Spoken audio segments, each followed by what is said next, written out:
Darling कहाँ चली बंठन की? चल चला जा। हाय चलो हम छोड़ देते हैं कॉलेज। अरे रुक, हम सोचता हूँ उसे साइकिल खरीद कर दे दूं ताकि वो यहाँ से झट से गुजर जाए, लेकिन क्या करूं, पैसे ही नहीं है। अब बेचारी रोज इस सड़क से गुजरेगी और उसे रोज ये सब कुछ सहना पड़ेगा।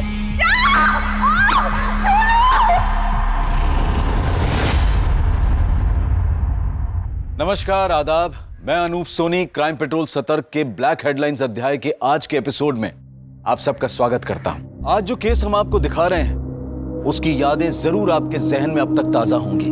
आज पूरे देश में महिलाओं और लड़कियों के प्रति होने वाले अपराध और शोषण के खिलाफ एक आक्रोश छाया हुआ है। रोज अपराधियों को फांसी पर लटकाने की बात होती है, कहीं एनकाउंटर की बात होती है, लेकिन इसके बावजूद लड़कियां सुरक्षित महसूस नहीं करती। उस 500 मीटर के रास्ते का सफर नर्क में सफर करने से कम नहीं था।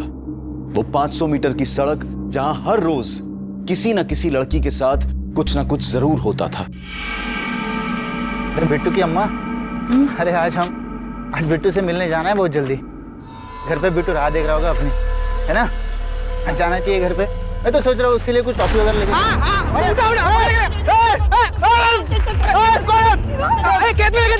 इतनी दहशत, इतना डर किसी एक इंसान का नहीं बल्कि उस माहौल का था जो यहां फैला हुआ था।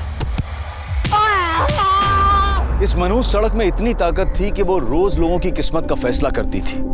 और एक दिन इस सड़क पर हैवानियत का एक ऐसा नंगा नाच हुआ जिसे देखकर ना सिर्फ उस जगह के लोगों की बल्कि पूरे देश के लोगों की रूह कांप गई। उस दिन इस सड़क का शिकार थी ये लड़की।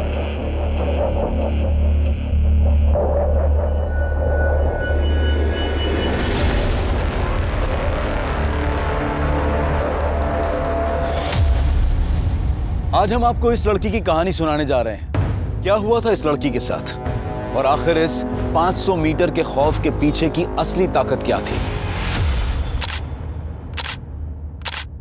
देख, अच्छे से फोटो ले।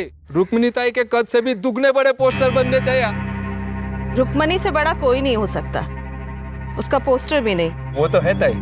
कैसा लाया? अरे सॉलिड एकदम ताई। 2 महीने बाद इलेक्शन शुरू होने वाला है, तुम लोगों का सब लफड़ा बंद।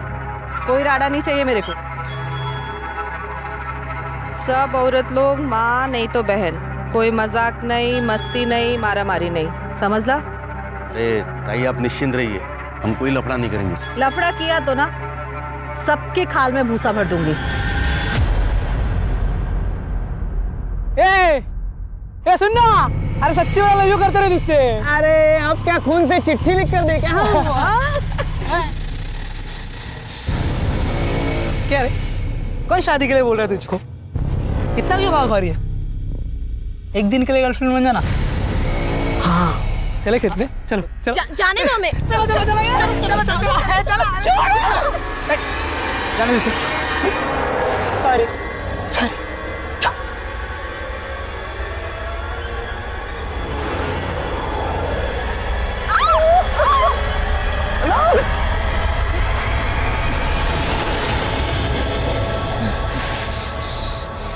छोड़ेंगे नहीं इसको।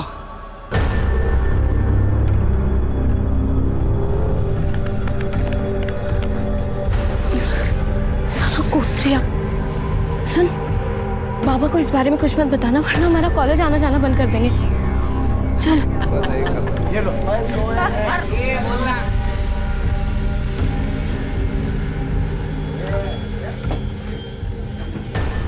यहाँ क्या कर रही थी? वो बाबा। यहाँ क्यों आई हो? वो आजूबा परीक्षा शुरू होने वाली है ना, प्रैक्टिकल बुक के लिए पैसे चाहिए थे। तो यहाँ आने की क्या जरूरत थी? आई से मांग लेती, पता ही नहीं जगह कैसी है। अरे क्या रघु काका, नैना और वर्षा कोई छेड़ेगा क्या? वर्षा बोले तो तुम्हारी नात और प्रदीप बहू की बेटी है नैना, कोई छेड़ेगा ना उसको काट डालेगा मैं। ये ले, वापस यहाँ मत आना। चल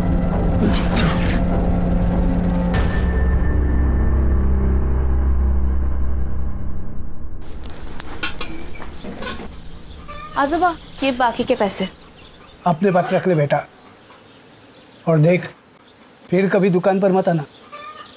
जी आजोबा। हाँ तो दारू की दुकान खोल के क्यों रखी है? इसके बाबा तो चले गए आप ही की दारू पी पी के, लेकिन अभी तक बात समझ में नहीं आई आपके। तो करूँ क्या? दुकान बंद कर लूं और कटोरा हाथ में लेके सड़क पर निकल पड़ूं? अरे पैसे कहाँ से आएंगे? आग लगे ऐसे पैसों को। ये गांव ही मनुष्य है, जिसे देखो दारू पी के यहाँ वहाँ पड़ा रहता है, काम धंधा तो है नहीं किसी को, और बस पूरे दिन गुंडागर्दी चलती रहती है। मैं तो कब से कह रही हूँ इस लड़की की शादी करके इसको निकालो यहाँ से। आई, मैंने कहा ना मुझे इतनी जल्दी शादी नहीं करनी है। एक बार मैं कलेक्टर बन जाऊंगी ना तो सबको मार मार के सीधा कर दूंगी, ठीक है? अच्छा बन जा, पहले इसे सीधा कर ले। मिल गई दोस्तों से फुर्सत? हाँ, खाने में क्या बनाया है? देख, सुनेगा भी नहीं। अंडा करी बनाई है। अंडा करी? आई, मेरे लिए भी कुछ देना, मुझे नैना को देना, उसको बहुत पसंद है। पता है मुझे, उसके लिए बनाया। अभी लाती हूँ। तू आएगा ना मेरे साथ नैना के घर? हाँ दीदी। अंडा करी तेरी आई बेस्ट है यार। पढ़ पढ़ के ना दिमाग इतना खराब हो गया है। चल ना थोड़ी देर खेलते हैं, लूडो खेले। अरे नहीं, अभी लूडो वूडो कुछ नहीं। बेटा वर्षा, अंधेरा होने वाला है, अब तू घर जा। कल परीक्षा के बाद जितना खेलना है ना खेल लेना, मैं भी खेलूंगा तुम लोगों के साथ। ठीक है काका, चल। क्योंकि और कुछ पता ही नहीं। जल्दी चल। मुझे धक्का कर गई थी, मेरे चूल्हे से काटे लगते तुझे। रुक, दिखाता हूँ तुझे। ए चल चल बकवास मत कर, चल। ये तेरी बहन और होने वाले जीजे के बीच की बात है, तू बीच में मत पड़। चल भाग चेतन। क्या रे तुम लोग, क्या हो रहा है? ये नाच वीच किस खुशी में? ये अपना विमल भाऊ है ना, इसका मुर्गा जीत गया है मुर्गा की लड़ाई में, और ये सुनील का मुर्गा ना वो हार गया। आज तो मुर्गा कटेगा और मुर्गा पकेगा, पार्टी होगी पार्टी। क्या बोला था मैंने? 2 महीने शांत नहीं रह सकते तुम लोग? बोला था ना मैंने कोई गलत काम नहीं करने का। ये मुर्गा विर्गा ये सब गैर कानूनी है, समझा ना? लेकिन वो ताई, देख विमल, तू मेरा खास आदमी है तो तेरी जिम्मेदारी भी ज्यादा बनती है। ये छोटे छोटे मुद्दे पर नमक मिर्ची लगाकर मेरी छवि खराब करने की कोशिश करेंगे विपक्ष वाले। देख, कोई राड़ा नहीं चाहिए मेरे को। मेरी बिटिया की परीक्षा अच्छी जाए। आई, देर हो रही है। हाँ बाबा। ए चल बेटा चल, दुकान खोलने का समय हो गया। चल, तुझे बस स्टॉप पे छोड़ देता हूँ। अच्छा सुनो, मैं 2 बजे तक आ जाऊंगी, या एक ही पेपर है। ध्यान से चेतन को बोलना कि मुझे लेने के लिए आ जाएगा। तो पार्टी वाला रास्ता पता है ना? पता है बेटा। हाँ चल। अच्छा सुन, परीक्षा अच्छे से देना, ध्यान देके। अरे जल रहा नहीं है यार, इसको भी पिलाना पड़ेगा। तेरे अंदर का हवा खत्म हो गया है। दारू डाल इसमें। ये ले, क्या मस्त खिलाया, देख जाना। अरे बियर खत्म हो गया। अभी मेरे को क्या मालूम। ये लो। अरे क्या रघु काका, इतना देर लगाता है तुम। जल्दी खत्म होगी क्या? काका पार्टी तो आज रात भर चलेगा क्या रे? पार्टी है, पीना पड़ेगा। नहीं, थोड़ा पियो। आई, अरे कहाँ था तू? जा जल्दी ताई को लेके आ। वो अभी थोड़ी ना आएगी, वो तो 5 बजे आएगी। अरे नहीं, वो अभी आएगी, उसने बताया जल्दी आने वाली है वो। आई, मुझे पता है ताई कभी आएगी। अरे नहीं, तू जाओ, वो इंतजार करती होगी। अभी नहीं, मैं थोड़ा खा के अरे आता हूँ। सुन तो, वो इंतजार करती होगी। भूख लगी है।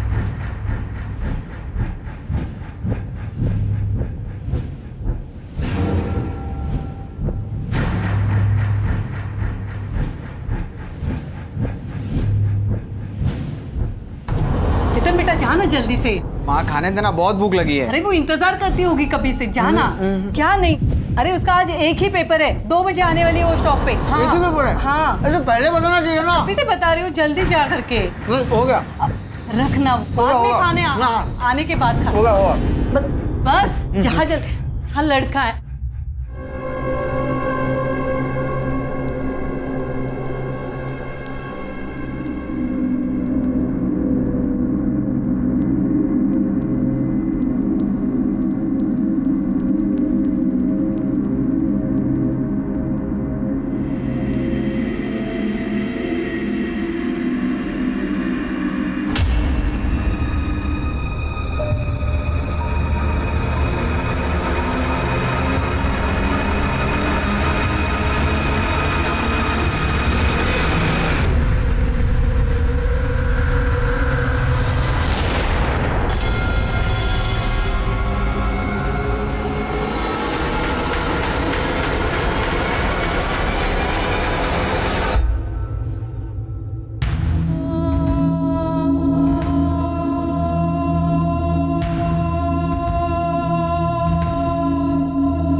काका कहीं आई नहीं अब तक?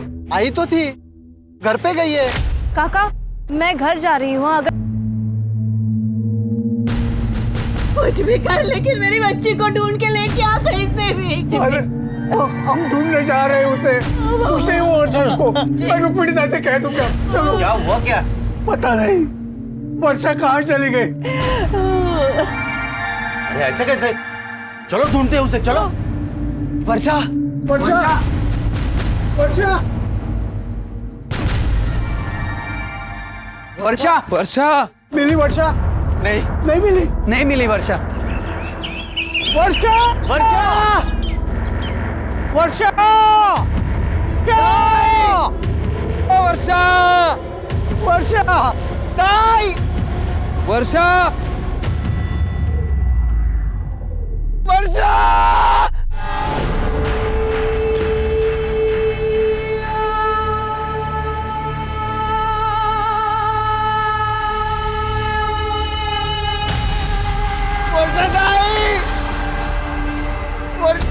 वर्षाताई वर्षाताई वर्षा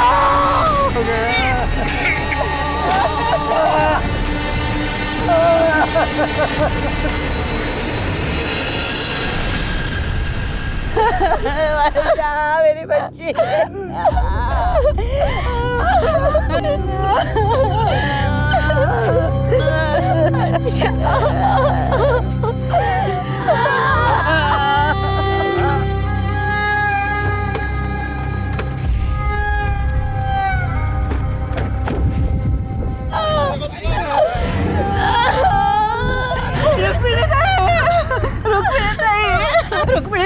रुक्मिणी ताई देखो ना मेरे बच्चे के साथ क्या किया है मैंने। देखो ना मेरे साथ क्या किया। चुप करा, शांत हुआ।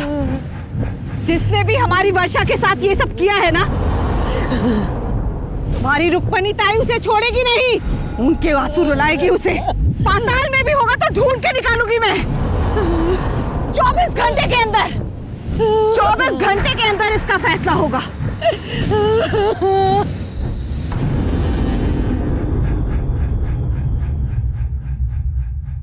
इंस्पेक्टर, हमारा आदमी नहीं है। ताई पर लगता तो हमारा ही आदमी है। कहा ना मैंने कि हमारा आदमी नहीं है। समझ में नहीं आया तुझे? तो किसी को भी बंद कर, किसी को भी उसे बंद कर, फांसी पे लटका या मार डाल, कुछ भी कर, पर इन सब में मेरे आदमी का नाम आया ना, ठीक नहीं होगा।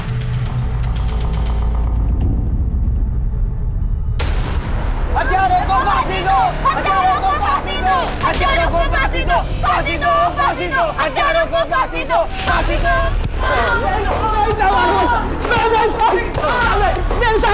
सालो, लड़की के साथ रेप करते हो? खून किया ना उसका? झूठ बोल रहे हो? वहाँ बस स्टॉप पर देखा तुम दोनों को उस नींबू पानी वाले ने। चलो चलो भागो यहाँ से। साहब हम दोनों सच बोल रहे साहब, हमने कुछ भी नहीं किया था। हत्यारों को फांसी दो, फांसी दो, फांसी दो, हत्यारों को फांसी दो, फांसी दो, फांसी दो, हत्यारों को फांसी दो, फांसी दो, फांसी दो, हत्यारों को फांसी दो, फांसी दो, फांसी दो। वर्षा की बहुत ही निर्मम तरीके से हत्या हुई थी और इस बात को स्थानीय प्रशासन ने दबाने की पूरी कोशिश की थी, लेकिन सरकारी डिपार्टमेंट्स में ये बात फैल गई थी और आला अफसरों को खबर लगते ही उन्होंने चुनाव के समय किसी भी तरह के तनाव से बचने के लिए इस केस को क्राइम ब्रांच को सौंप दिया। सर, इस केस की जितनी भी डिटेल्स मुझे मिली है, अगर उनकी माने तो ये केस बहुत ही सेंसिटिव है। सिर्फ सेंसिटिव नहीं शिरके, इनह्यूमन भी है। एक इंसान ऐसा जानवर जैसा बर्ताव कैसे कर सकता है?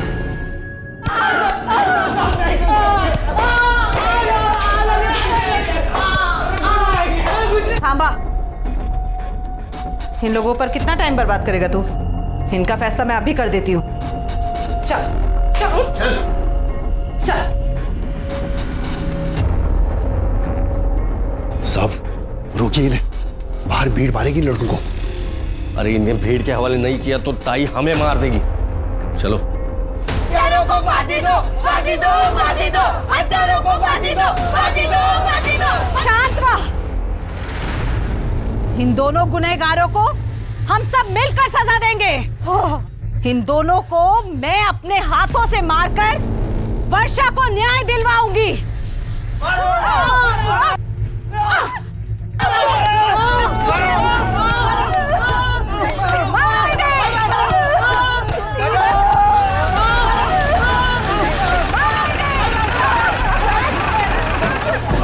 शिरके हट जाओ बाजू। चल, इनको सजा देने का काम कानून करेगा। पाप किया है इन लोगों ने, सजा तो मिलनी ही चाहिए। इन्हें सजा कानून देगा। यहाँ का कानून भी मैं हूँ और सरकार भी मैं। आमदार हूँ मैं यहाँ की। आमदार हो या मुख्यमंत्री, कानून से बढ़कर कोई नहीं होता। इन्हें किसी ने हाथ लगाने की कोशिश की तो इसके साथ उसको भी जेल में बंद कर दूंगा, फिर कोई भी क्यों ना हो। तुम लोगों ने इंसानियत तो नहीं दिखाई, लेकिन जो हैवानियत दिखाई है उससे तो जानवर भी डर जाएंगे। साहब हमने कुछ नहीं किया साहब। झूठ मत बोल। उस दिन बस स्टॉप के ऊपर ठेले वाले ने देखा था तुम्हें वर्षा के साथ। साहब हम उस दिन वर्षा के पीछे गए थे।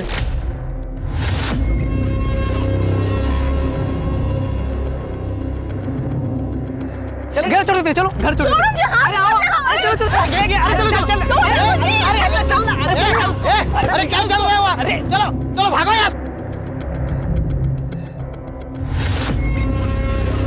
छोड़ेंगे नहीं इसको। पर हम वहां से चले गए थे साहब।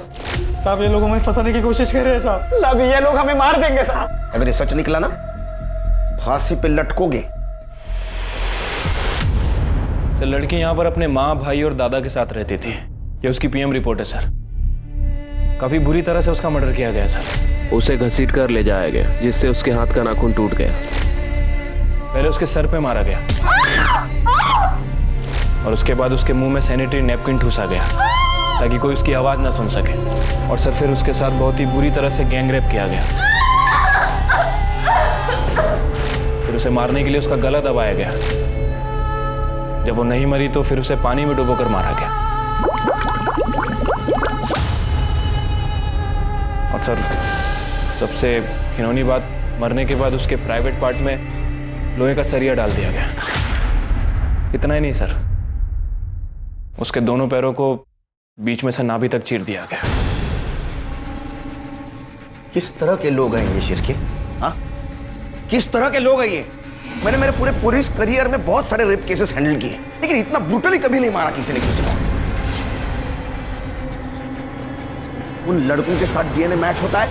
सर वो इतनी चीरफाड़ हुई थी, उसमें डीएनए कहाँ ढूंढते? कहाँ ढूंढते मतलब? तुमने लड़की का डीएनए नहीं करवाया? वो शिरके, वर्षा का डीएनए करा। सर अभी तक तो जला दिया होगा। मतलब? वो बॉडी दे दी थी ना फैमिली को, इतनी खराब थी, बास आ रही थी। तुम क्या बोल रहे हो? क्या बोल रहे हो तुम?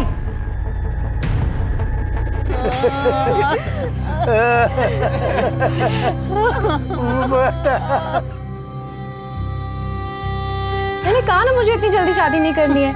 एक बार मैं कलेक्टर बन जाऊंगी ना तो सबको मार मार के सीधा कर दूंगी, ठीक है? वर्षा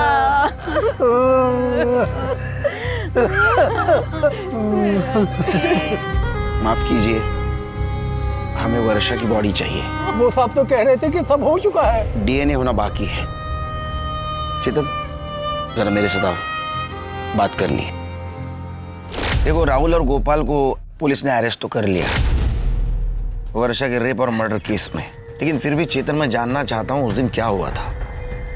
सर आई के एग्जाम चल रही थी। अच्छा सुनो, मैं 2 बजे तक आ जाऊंगी, यहाँ एक ही पेपर है। ध्यान से चेतन को बोलना कि मुझे लेने के लिए आ जाएगा। वो आज हम उसे बस स्टैंड छोड़ने गए थे। ताई ने कहा था कि वो 2 बजे तक वापस आ जाएगी, लेकिन मुझे पहुंचने में थोड़ी देर हो गई। ताई आई नहीं अब तक? आई तो थी, घर पे गई है। सर ताई बस स्टैंड उतरी थी, काका ने देखा था, लेकिन फिर वो कहाँ गई कुछ नहीं पता। और फिर हमें उनकी लाश। कहाँ हुआ था ये सब? सर वो 500 मीटर वाली सड़क पर।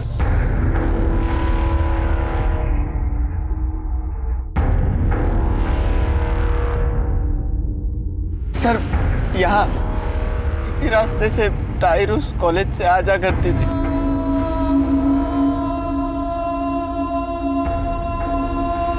तुमने तो कहा था तुम्हारे आजोबा उसे छोड़ने गए थे और तुम लेने जाने वाले थे। तुम्हारा घर तो बस स्टॉप के पास ही है, फिर वो अकेले जाते आती क्यों नहीं थी? सर, यहाँ का माहौल बिल्कुल ठीक नहीं है। मतलब इस 500 मीटर के बीचों बीच रुक्मणी ताई का पार्टी ऑफिस है और पूरे रास्ते में रुक्मणी ताई के आदमी लोग, गुंडे लोग दारू पीकर पड़े रहते हैं।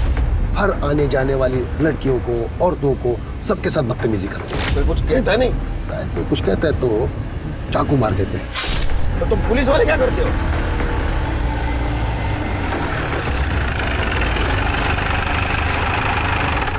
फिर क्या हुआ? कुछ नहीं सर, मैं ताई को ढूंढते रहा। दूसरे रास्ते से गई होगी। नहीं सर, गांव जाने का एक ही रास्ता है।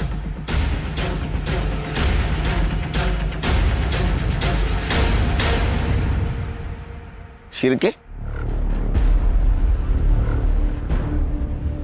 रास्ता तो एकदम सुनसान दिखता है। अगर यहाँ कुछ होता तो चेतन को जरूर दिखता। वो क्या है? सर, वो फैक्ट्री है, बहुत दिन से बंद पड़ी है। चलो।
शिरके, फॉरेंसिक टीम को बुला। या जरूर कुछ ना कुछ हुआ है।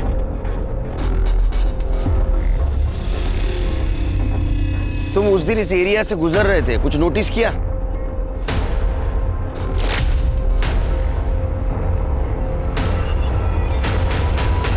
हाँ सर, सर यहाँ विमल भाऊ, वो प्रदीप काका, पक्या भाऊ और सुनील खड़े थे।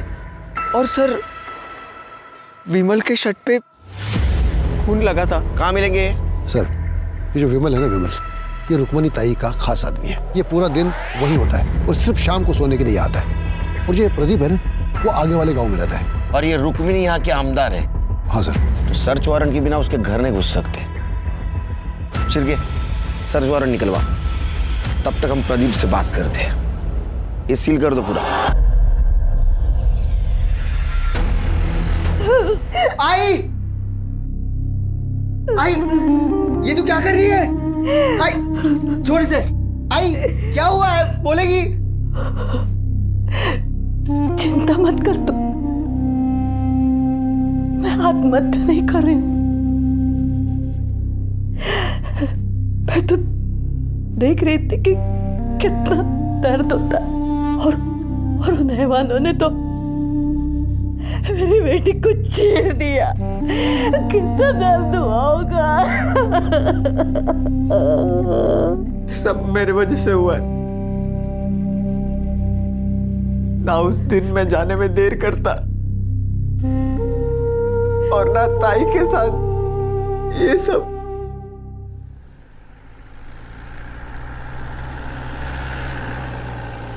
वो चेतन कह रहा था कि उस दिन तुम लोग वहां थे और विमल के कपड़ों पे खून के दाग थे। खून तो लगा था, वो विमल भाव का मुर्गा जीता था ना उस दिन, तो वहीं पर मुर्गा कटा था। वो विमल भाव ने खुद काटा था ना, तो उसका खून लगा था। साहब हम लोग वहीं पे खाना भी बनाए थे, दारू भी पिए थे साहब। और फिर बाद में पता चला कि वर्षा लापता है, तो पूरी रात हम लोग ढूंढे थे उसको और फिर सुबह उसकी लाश मिली साहब। विमल के कमरे में भी हमें खून मिला। हाँ बोल तो रहा हूँ ना साहब, वो मुर्गा कटा था ना, उसका खून लगा था साहब। और आप भी कहाँ उस चेतन की बातों में आ रहे हैं साहब। वो वैसे ही वो विमल भाव पे गुस्सा है। क्यों? वो रुको क्यों मारा इसको? लड़की छेड़ता है दादा। उठा उसको। अरे खड़ा हो। लड़की छेड़ता है? हाँ? लाज बट्टे लड़की। ए विमल भाव जाने दे, बच्चा है ना। लड़की छेड़ने का ना है साहब, उसी का गुस्सा निकाल रहा होगा।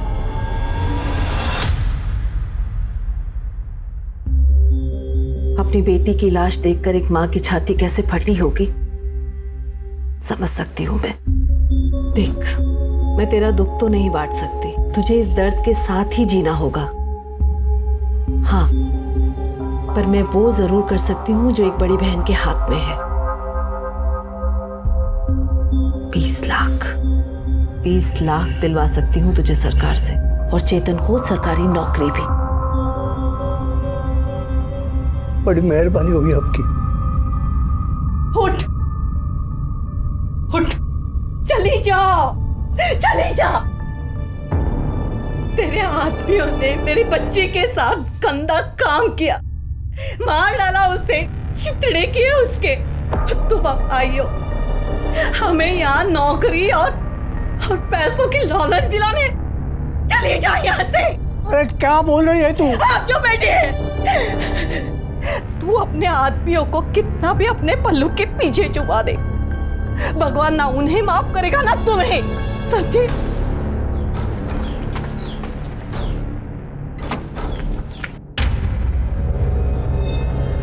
ये सब जो कुछ भी हुआ है ना, सब आपकी वजह से हुआ है। आपने अपने गुंडे लोगों को इतनी छूट दे दी कि उसने मेरे दोस्त के साथ, उनको उनके किए की सजा जरूर मिलेगी। तू दिलाएगी? दूध के दांत निकले हैं तेरे। चला।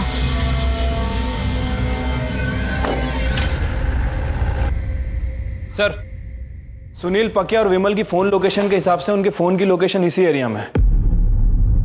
Sir, I am sure Rukmini के घर में ही होंगे। मुझे भी लगता है। सर्च वारंट का क्या हुआ? अरे बराबर है।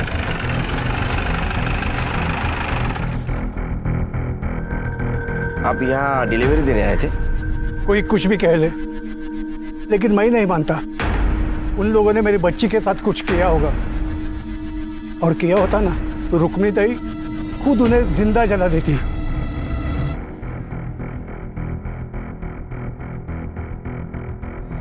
कहाँ? सर्च वारंट है हमारे पास। वो अंदर नहीं जाएगा। चल सर, अंदर नहीं जा सकते। काय करते तुम्ही? थांबा साहेब, सर्च वारंट लेकर आए हैं और तुम लोग रोक रहे हो? पागल है क्या? जाइए सर, सर्च कर लीजिए पूरा घर, कोना कोना।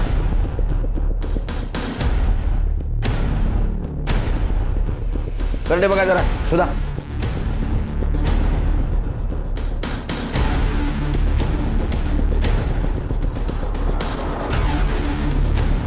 कुछ मिला क्या? नहीं सर।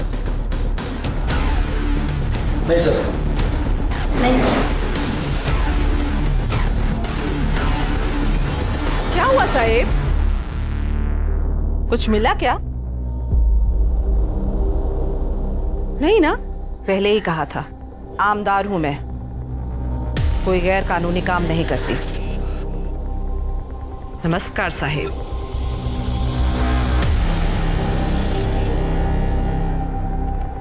ये विमल यहाँ नहीं तो कहाँ होगा? यार और हो गए बैठे बैठे, कब तक सड़ना पड़ेगा साला यहाँ पे। अरे टेंशन नहीं लेने का, ताई बंदोबस्त करती है ना। क्या ताई मदद करेगा है? देखना वो पीछे के दरवाजे पे कौन है। हाँ देखता हूँ।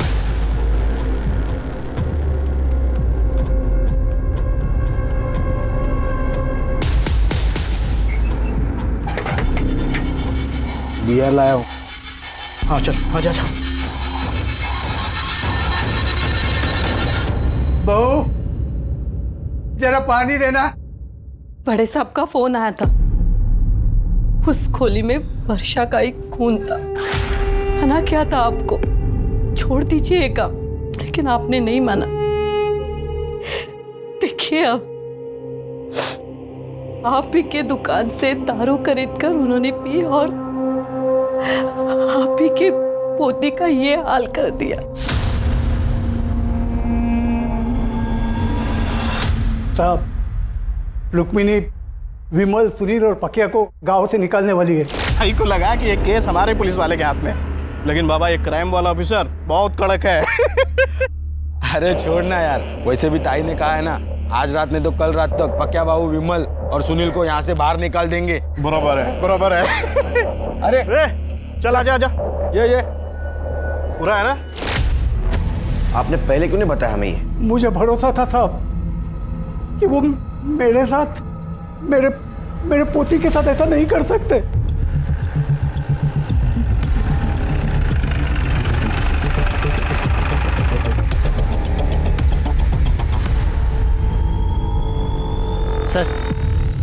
सर पक्की खबर मिली है, विमल, पक्की और सुनील यहीं छुपे हैं। फिर के पीछे से जाओ, कड़े मायोरिया।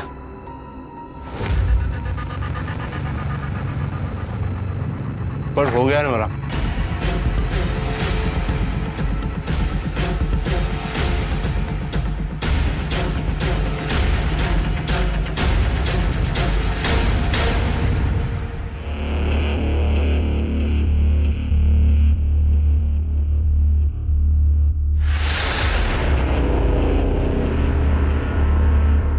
बे भाग रहे हैं।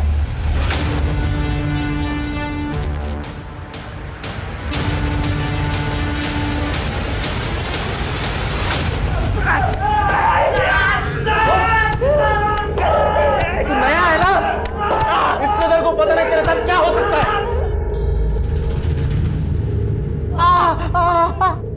क्या हो सकता है मेरे साथ? क्या हो सकता है? तेरे को गोली लग सकती है, तेरी जान जा सकती है, और सारा इल्जाम जाएगा विद्रोही लोगों पर। पकड़ लो, इनके नाखून निकालो सबके। बराबर बोलेंगे।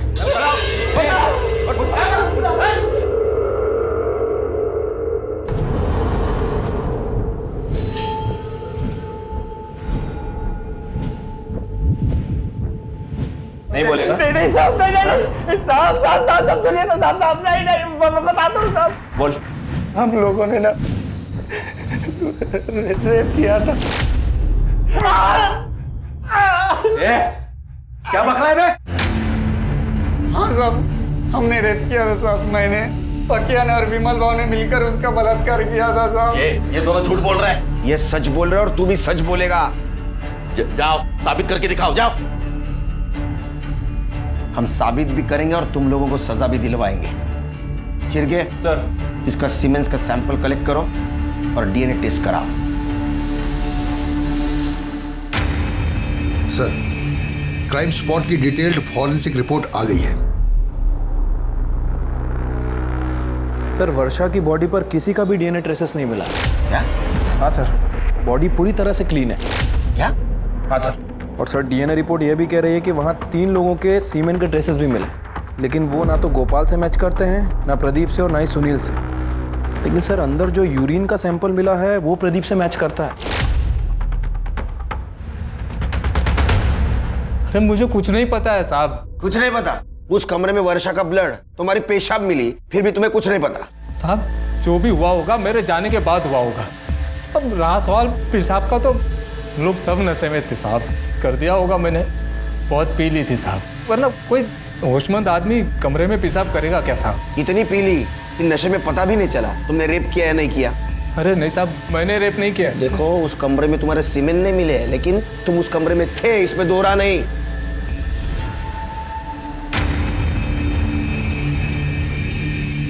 ए इंस्पेक्टर, किधर है मेरे आदमी? इनके आदमी अपने पास है। नहीं साला शाना बनता है ना तू। मैं जानती हूँ कि मेरे आदमी इधर ही है। तो ढूंढो, पुलिस स्टेशन में ढूंढो। सुनो, कोना कोना ढूंढना। चलो देखो इधर।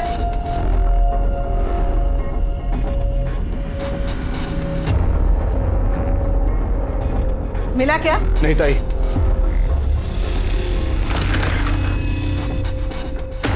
ये सब करके मेरी छवि नहीं तोड़ सकता तू। ऐसे कांच की छवि बनाई क्यों जो टूट जाए?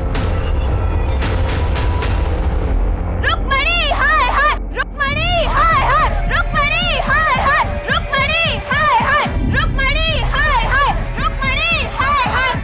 बहुत प्यार है ना आपको अपनी इस छवि से। अब देखिए हम लोग क्या करते हैं, इंटरनेट, न्यूज़, हर जगह मैं आपको बदनाम कर दूंगी। फिर आप किसी को ये चेहरा दिखाने लायक नहीं रहेंगी। चेहरा तो तू अपना संभाल। देख मैं तेरे साथ क्या क्या कर सकती हूँ।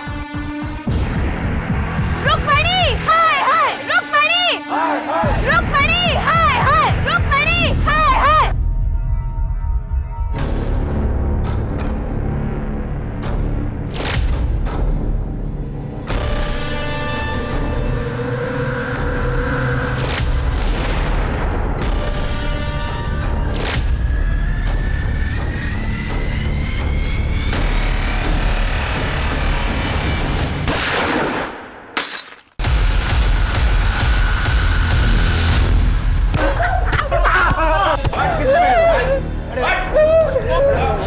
किसने भेजा था?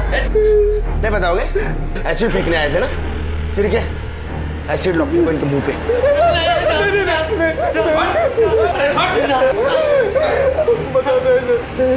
बता। रुक्मणी ताई।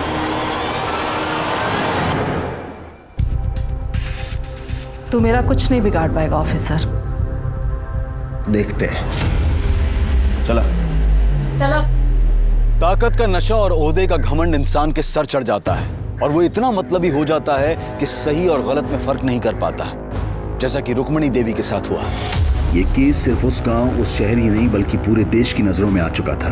हर जगह इस केस के बारे में बात हो रही थी, क्योंकि दिल्ली रेप केस के बाद ये दूसरा वैसा ही भयानक केस था। और सवाल ये नहीं था कि ये घिनौना अपराध किसने किया था, बल्कि सवाल ये था कि इस पीड़ित लड़की को न्याय मिलेगा या नहीं।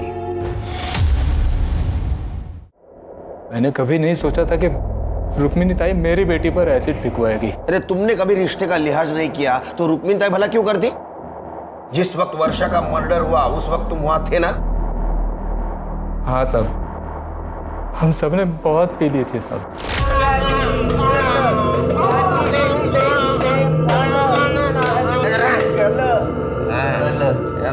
ए भाव, किसी को उठा देना भाव, और फिर सुहागरात मनाएंगे ना भाव। भाव सुहागरात मनाएगा क्या? एक दे, मैं देख क्या दे।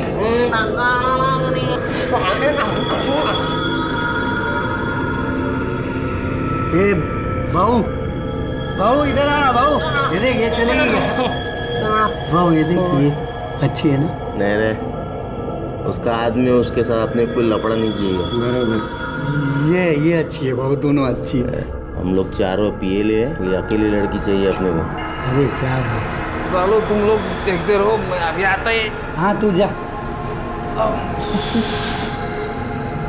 भाऊ ये अच्छी है भाऊ, उसको उठाते भाऊ। इसके साथ ही मनाते सुहागरात आज। चल चल चल चल चल चल। साहब मैंने कभी नहीं सोचा था कि मजाक बढ़कर इतना बड़ा हो जाएगा। फिर क्या हुआ?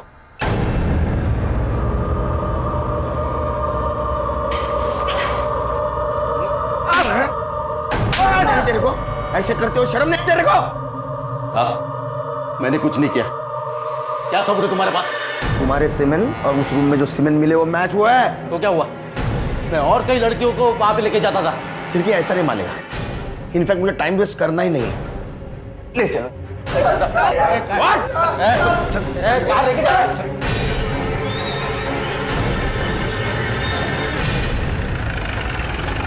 चल लेके बाहर। लाइन में खड़े रहो।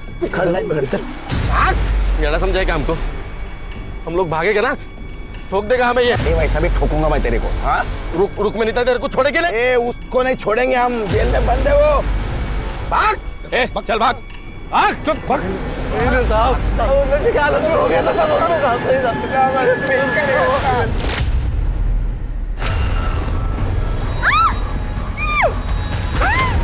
ले पकड़।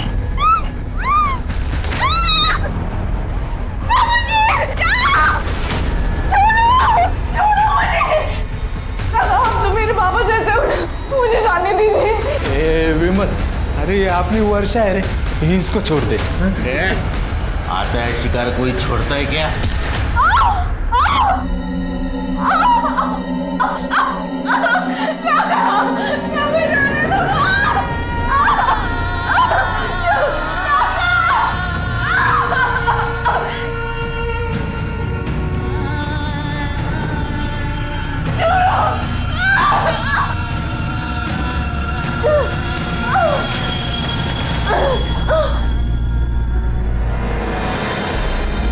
अरे इसको फेंकना पड़ेगा।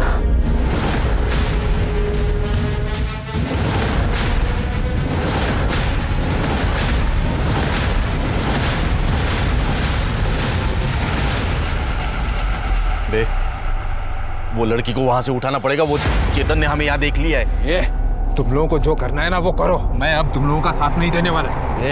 अगर कहीं भी मुंह खोला ना, ध्यान में रख, तेरी भी एक बेटी है। किसको नदी के पास लेके गए थे साथ? चल चल चल चल। अरे भाऊ भाऊ भाऊ भाऊ, अरे जिंदा है ये ऐसी नहीं मरेगी। पानी में डाल उसको।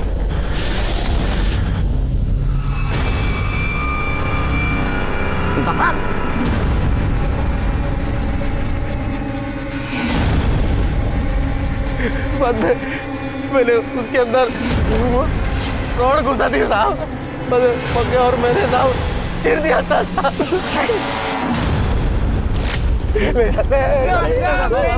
माफ कर दो। नहीं साहब कर दो साहब।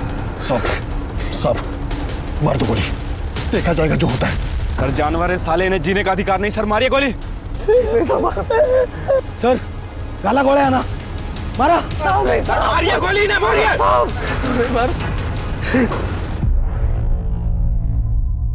जी तो चाहता है तो मैं गोली मार दूं, लेकिन साला कानून को हाथ में लेके उसका अपमान नहीं करना चाहता मैं। लेकिन ऐसा हाल करूंगा ना तुम्हारा, देखो फांसी की सजा तो दिलवा के रहूंगा तुमको।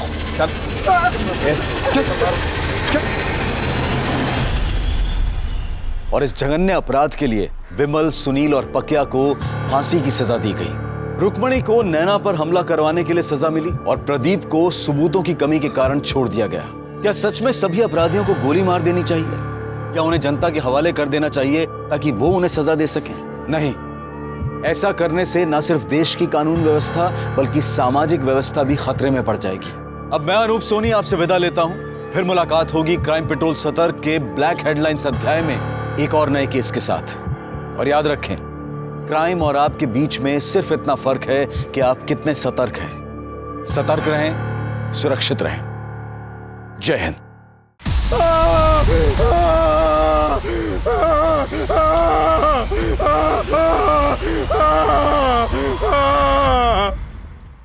नमस्कार, आदाब। मैं अनूप सोनी क्राइम पेट्रोल सतर्क के ब्लैक हेडलाइंस अध्याय के आज के एपिसोड में आप सबका स्वागत करता हूं। आज एक ऐसा सुलगता हुआ केस आपके सामने है जो अपने आप में एक मिसाल है इंसान के अलग अलग मुखौटों की। पुलिस हमारी सुरक्षा के लिए होती है और अगर हमारे रक्षक के ऊपर ही हमला हो तो ऐसे केस में आम इंसान का बौखला जाना जायज है। एक पुलिस ऑफिसर की बड़ी बेदर्दी से जलाकर निर्मम हत्या कर दी गई थी। मानो कातिल ने पूरे पुलिस डिपार्टमेंट को चैलेंज किया था। और इस ब्लैक हेडलाइंस ने ना सिर्फ उत्तर प्रदेश पुलिस को बल्कि साथ ही साथ पूरे देश को हिलाकर रख दिया था।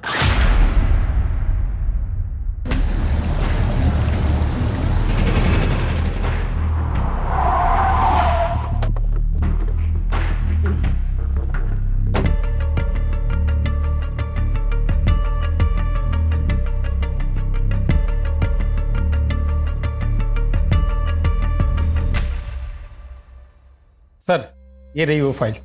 तुम आज रात हमारे घर डिनर कर रही हो। पर अंकल, हमें घर सेटअप करना है। परवर कुछ नहीं, आंटी का ऑर्डर है। यही है राजेश, जिनके बारे में मैंने तुमसे बात की थी। और राजेश, यह है गुंजन, मेरी भतीजी, जिसे तुम्हें ट्रेन करना है। Good morning sir. Morning. He is one of the most talented officer, cadet academy का एक्सीलेंस अवार्ड विनर भी है।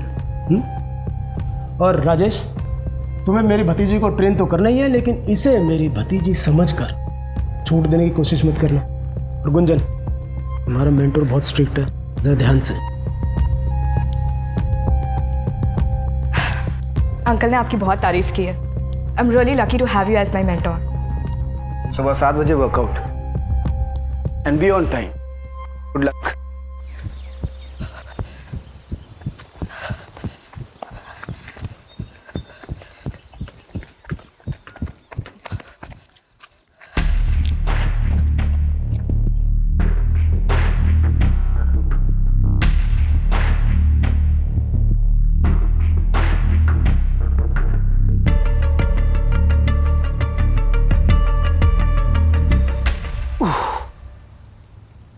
कितने राउंड?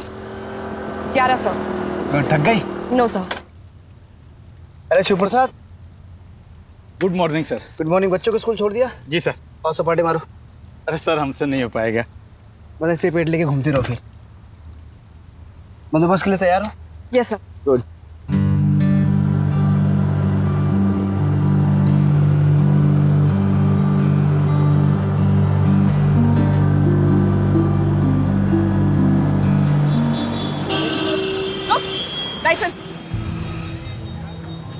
सर, पहले दिन नाकाबंदी मैडम से नहीं हो पाएगा। देखिए, हार मान जाएंगे। अगर आज ये हार मान गई तो आगे बड़ी ऑफिसर कैसे बनेगी? हेलो, रुको। लाइसेंस। मैडम, लाइसेंस घर पे है, आप भी घर जाओ। क्यों अपनी धूप में त्वचा खराब कर रही हो? त्वचा काली पड़ जाएगी। औरत से बात करने की तमीज सीख ले, वरना तेरे चेहरे का रंग बिगाड़ दूंगा मैं। लाइसेंस दिखा। चल। विदाउट हेलमेट और फैंसी नंबर प्लेट और महिला पुलिसकर्मी से बदतमीजी से पेश आया, मेंशन करके फाइन मारो। Yes sir.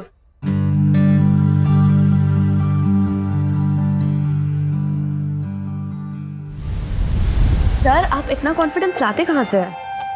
वर्दी से। बचपन में जब मैं अपने लो ना, खाना लो। बचपन में जब अपने पिताजी के साथ मैं खेत पे जाता था ना, तो हमारे खेत के पहले ना पुलिस चौकी पड़ती थी। तो वहाँ पे पुलिस वालों को देख के ना उनके साथ बनने का जुनून सवार हो गया मुझे। और फाइनली जब वर्दी मिली तो कॉन्फिडेंस भी आ गया। वाओ, बधाइयों से यहाँ तक का सफर। आपके पापा तो आप पे बहुत गर्व करते होंगे। करते हैं। एक्चुअली जब से मेरी डिवोर्स की बात चल रही है तब से वो मुझसे नाराज है। मैं अपने वाइफ से डिवोर्स ले रहा हूँ।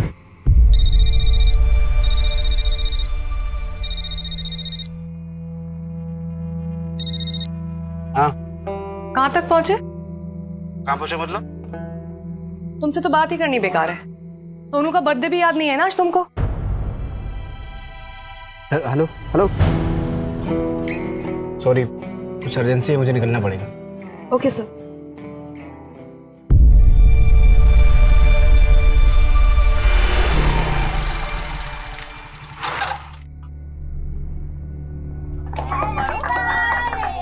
Happy birthday to you. Happy birthday. Happy birthday to you.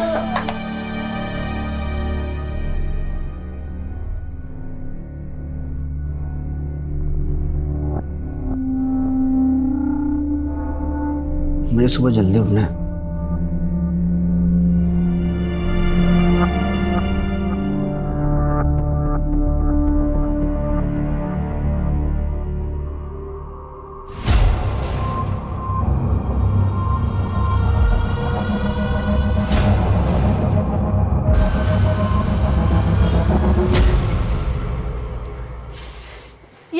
Case चलता रहता है तुम्हारा? हम सब बहुत अच्छे से समझते हैं। बहुत थके हुए हैं। अरे थकते तो तुम पहले भी थे राजेश, पर कम से कम बच्चों को समय तो देते थे। आजकल बहुत ज्यादा बिजी रहते हैं, बहुत ज्यादा काम है, समझा? हाँ, बहुत काम है तुमको। अरे पहले तो तुम घर आते थे हमारे हाथ का खाना खाने के लिए भाग भाग के। अब क्या हो गया है? यार हमको तुमसे बहस नहीं करनी, हमको नींद आ रही है, सुबह जल्दी उठना है, सो जाओ।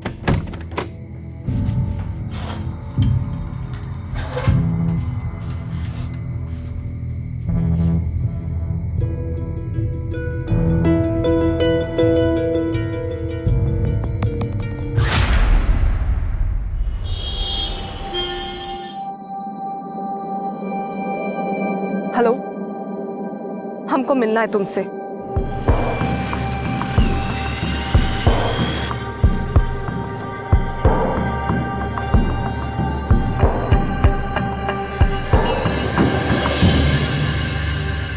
आपने जैसा कहा हम वैसा ही कर रहे हैं।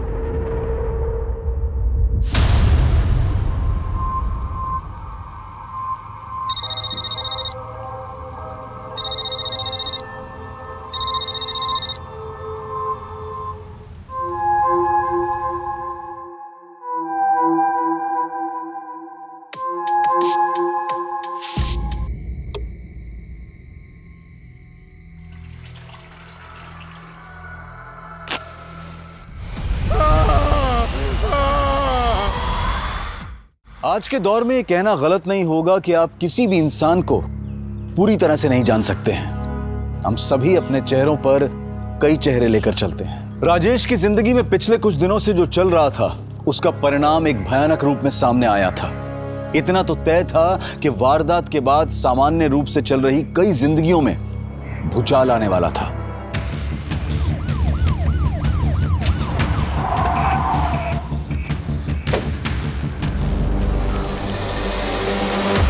ये तो भी जिंदा है। उठाओ उठाओ, जल्दी उठाओ, हॉस्पिटल ले चलो, चल।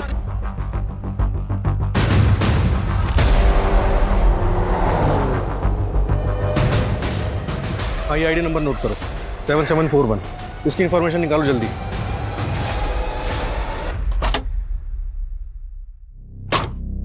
सर, विक्टिम ने पुलिस की वर्दी पहनी हुई थी। ये आईडी कार्ड मिला, इसके जरिए हम उसके बारे में पता लगाने की कोशिश कर रहे हैं। सर, बॉडी काफी जल चुकी, 90% से भी ज्यादा, काफी क्रिटिकल कंडीशन है। आसपास कुछ और बरामद हुआ, मोबाइल या पर्स वगैरह? नहीं सर, कुछ नहीं मिला। सुनसान इलाके में अकेला कर क्या रहा था? सर, हो सकता है किसी केस पे काम कर रहा हो। अगर केस पे काम कर रहा होता तो लोकल पुलिस स्टेशन हमारी टीम को इन्फॉर्म करता। सड़क से इतना अंदर अकेले सुनसान इलाके में आने का रिस्क है। ऐसा करो, आसपास के 4-5 किलोमीटर के रेडियस में अच्छी तरह सर्च करो, कुछ ना कुछ जरूर मिलेगा। पुलिस वाले को जलाकर मारने की कोशिश हुई, मामला कुछ बड़ा ही हो।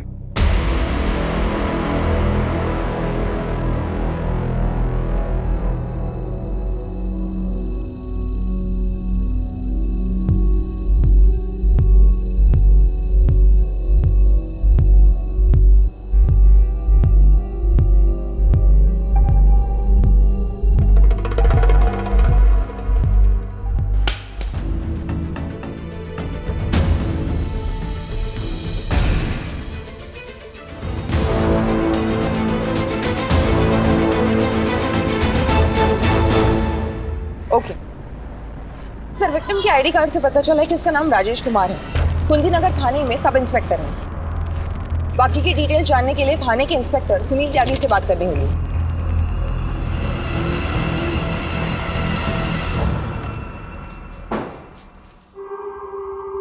Patient is no more.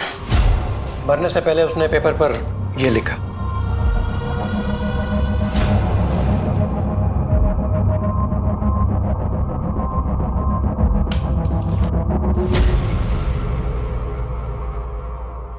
Doctor, हमें बॉडी की ऑटोप्सी रिपोर्ट कितनी जल्दी मिल सकती है?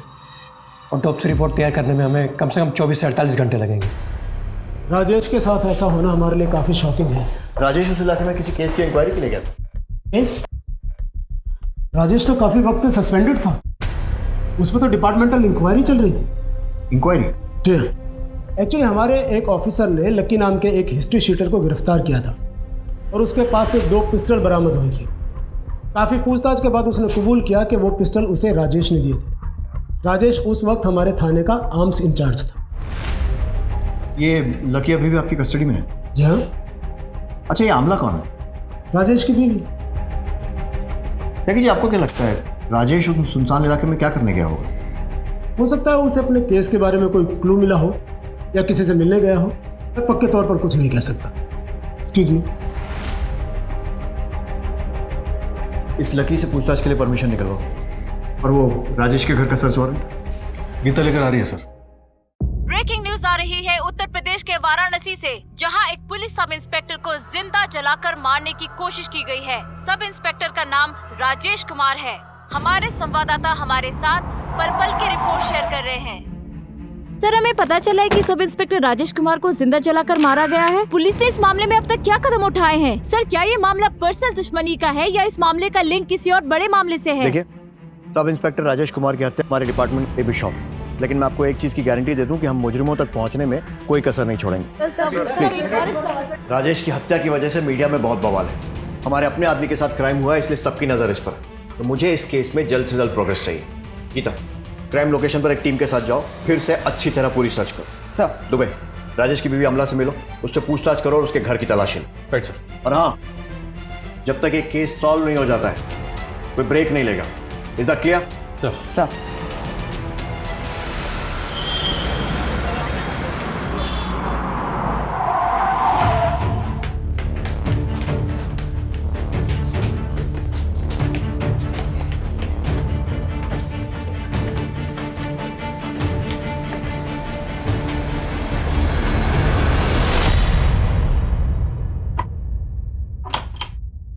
तोड़ दो ताला।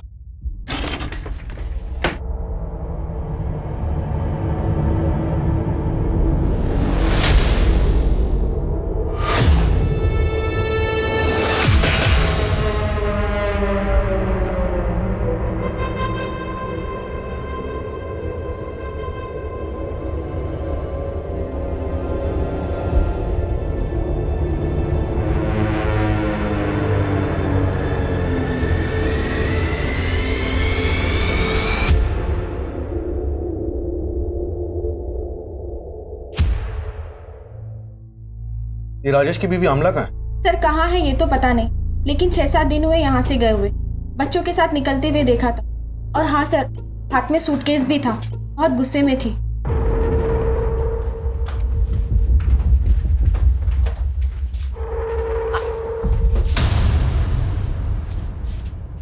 सर, हमने बाद में राजेश से भी पूछा।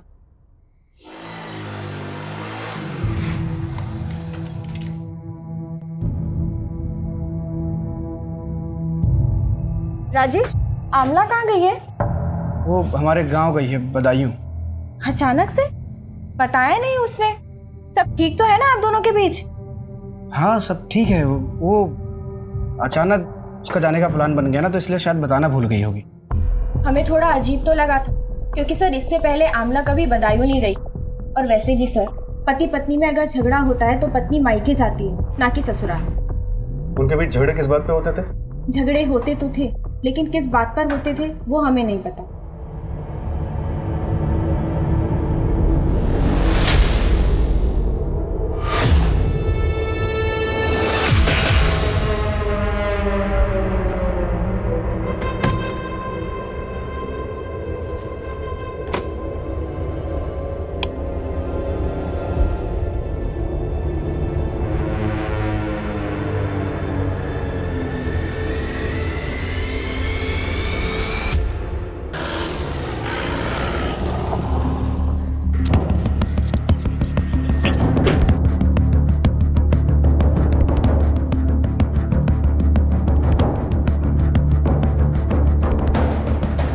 पुलिस टीम ने इस उलझे हुए केस को सुलझाने की कोशिश में दिन रात एक कर दिया था, पर यह मर्डर मिस्ट्री दिन पर दिन उनके लिए उलझती ही जा रही थी।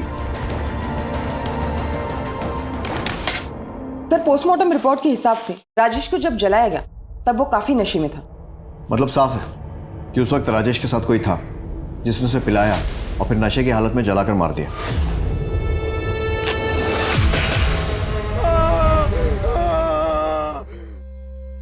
क्राइम स्पॉट से कुछ और? नहीं सर, कुछ नहीं मिला। और आमला?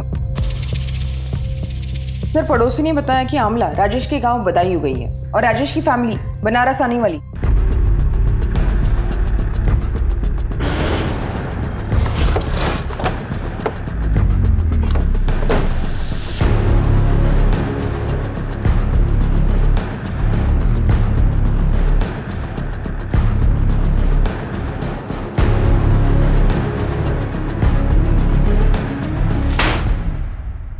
डॉक्टर राजेश कुमार को मारने के लिए किसको भेजा? क्या बोल रहे हैं सर आप ये? देख सर, ये एक्टिंग कहीं और जाकर दिखाना। तेरी पूरी हिस्ट्री है हमारे पास, तो सीधे सीधे बता कि तेरे किस आदमी ने राजेश को मारा है। सर वो सब हमें कुछ नहीं पता है, हमें बस इतना पता है कि राजेश ने हमें 2 गन दिए थे और वो सब मैं पहले ही बता चुका हूँ। सोचने का मौका दे रहा हूं, सच सच बता दे, नहीं तो अपने तरीके से उगलवा लेंगे। दुबे, अपने सोर्सेस को इसके लोगों की कुंडली निकालने में लगा दो। Right sir. Sir Rajesh sir बहुत मेहनती और फिट रहने वाले लोगों में से थे। यहाँ तक कि बड़े साहब ने भी अपनी भतीजी गुंजन मैडम को उनसे ट्रेनिंग लेने को कहा था। वो हमारे बेस्ट ऑफिसर थे सर, पर जब से ये इंक्वायरी चल रहा था वो बहुत ज़्यादा परेशान रहने लगे थे, काफ़ी ड्रिंक भी करने लगे थे। किसके कहने पे हमारा नाम खराब करने की कोशिश की तूने? किसके कहने पे हमारा नाम खराब करने की कोशिश की तूने? बोल बेटा, एक बात कान खोल के सुन ले, सच का पता तो हम लगा के रहेंगे। तेरे लिए अच्छा होगा कि तू अपने मुंह से बता दे मुझे। बता किसके कहने पे किया? बोल राजेश, बोल राजेश, बोल राजेश। मुझसे बात नहीं कर सकते, ये मत भूलो कि तुम सस्पेंडेड हो। और ये क्या, शराब पीकर आए हो थाने में? सबके सब मिले हुए, सबके सब मिले हुए, लेकिन एक बात कान खोल के सुन लीजिए आप लोग, उनसे हमारी वर्दी कोई नहीं छीन सकता।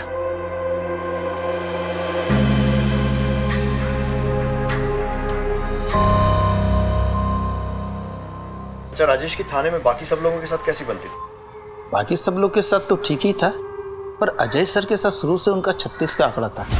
क्या बकवास कर रहा मेरे बारे में तू? हाँ, क्या बकवास कर रहा तू? कॉलर छोड़ा पहले। क्या बकवास कर रहा है? अकेला क्या पूरे थाने को पता है? सर दोनों में काफी हाथापाई भी हुई थी। राजेश सर बहुत गुस्से में थे, किसी की भी नहीं सुन रहे थे। बात क्या थी वो तो नहीं जानते सर, पर इस लड़ाई के बारे में सभी को पता है। हाँ हुई थी झड़प, लेकिन हमने उसे कुछ गलत नहीं पूछा था। मतलब? थाने में सबको खबर थी कि राजेश सुनील सर के भतीजे गुंजन के साथ कुछ ज्यादा ही समय बिता रहा है। हमने बस वही पूछा था उससे। राजेश और उसकी पत्नी के बीच में झगड़े चल ही रहे थे, एक झगड़े के गवाह तो हम खुद हैं। अरे पहले तो तुम घर आते थे हमारे हाथ का खाना खाने के लिए भाग भाग के, अब क्या हो गया है? और इतना ही नहीं, हमारे कांस्टेबल ने राजेश को सुबह सुबह गुंजन के घर से निकलते हुए भी देखा था। ठीक, ये तो है राजेश की कहानी। अब अपनी कहानी सुना। राजेश से दुश्मनी की वजह? सर कोई जाति दुश्मनी नहीं थी, एक वर्क प्लेस में 2 कॉम्पिटिटर्स के बीच में जैसा होता है, सिर्फ उतना ही। कॉम्पिटिटर्स? और वो गन्स वाले केस में राजेश का इन्वॉल्वमेंट? उसकी लाइफस्टाइल देख के कोई भी बता देगा कि वो उस मामले में जरूर इन्वॉल्व होगा। उसके खर्चे उसकी कमाई से दुगना थे। आपकी भतीजी गुंजन इस वक्त कहाँ है? उसका एक्सीडेंट हो गया था, इसी वजह से वो लीव पर है अपने होम टाउन लखनऊ में। लेकिन आप गुंजन के बारे में क्यों पूछ रहे हैं? त्यागी जी, हमने सुना है कि गुंजन और राजेश के बीच में काफी नजदीकियां थी। देखिए, राजेश एक शादीशुदा बाल बच्चेदार आदमी था और गुंजन एक पढ़ी लिखी समझदार लड़की है। पहली बात तो ऐसा कुछ हुआ नहीं, और अगर ऐसा कुछ होता भी तो आपको नहीं लगता कि मैंने टैकल कर लिया होता? माफ कीजिए, मेरी कोर्ट में पेशी है, मुझे निकलना हो।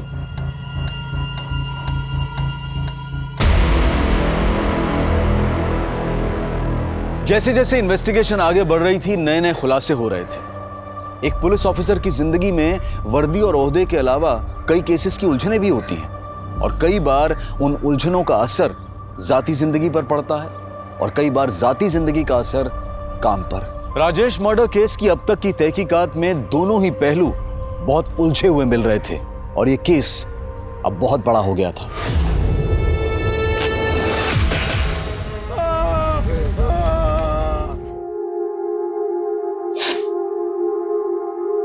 राजेश की पत्नी नहीं है आपके साथ? सर, सुनने में तो आया था कि वो आजकल यही बनारस में। बनारस में? लेकिन हमें तो पता चला है कि वो पिछले हफ्ते बदायूं चली गई थी। ये क्या बात कर रहे हैं सर? 6 महीने हो गए जब से डिवोर्स की बात चल रही है। वो बोला यहाँ बदायूं क्या करने आएगी साहब? 6 महीने? लेकिन 1 महीने पहले तो राजेश ने अपने बेटे का बर्थडे सेलिब्रेट किया था। सर, राजेश का कोई बेटा नहीं, उसकी एक बेटी है। यही है ना राजेश का परिवार? नहीं साहब, ये राजेश का परिवार नहीं है।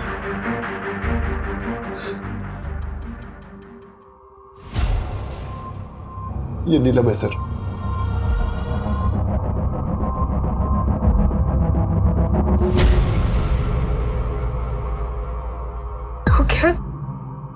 नीलम दूसरी औरत के बारे में सही कह रही थी।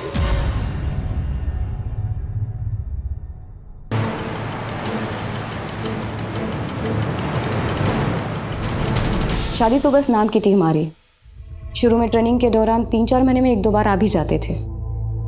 जैसे पिंकी बड़ी हुई और हमने बनारस आने के लिए कहा तो अरे तुमको पता है सरकारी कामों में कितना वक्त लगता है? क्वार्टर मिलते ही तुमको और पिंकी को अपने साथ ले जाएंगे बस। अली मेरा बच्चा, ऐ शाबाश। किसी तो पापा को पहले तो पिंकी के बीमार होने पर या इसके कॉल करने पर आ भी जाते थे, फिर धीरे धीरे बंद हो गया। मुझे हमेशा से ही ऐसे लगता था कि वो मुझसे कुछ छुपा रहे हैं। तुम यहाँ बनारस में? पिंकी कहाँ है? मासी की है ललनपुर में। अभी तो हम बहुत बिजी हैं, तुम चलो हम शाम को मिलने मासी के घर आते हैं। वो हवलदार भैया बोले आप यही रहते पुलिस क्वार्टर में? हाँ।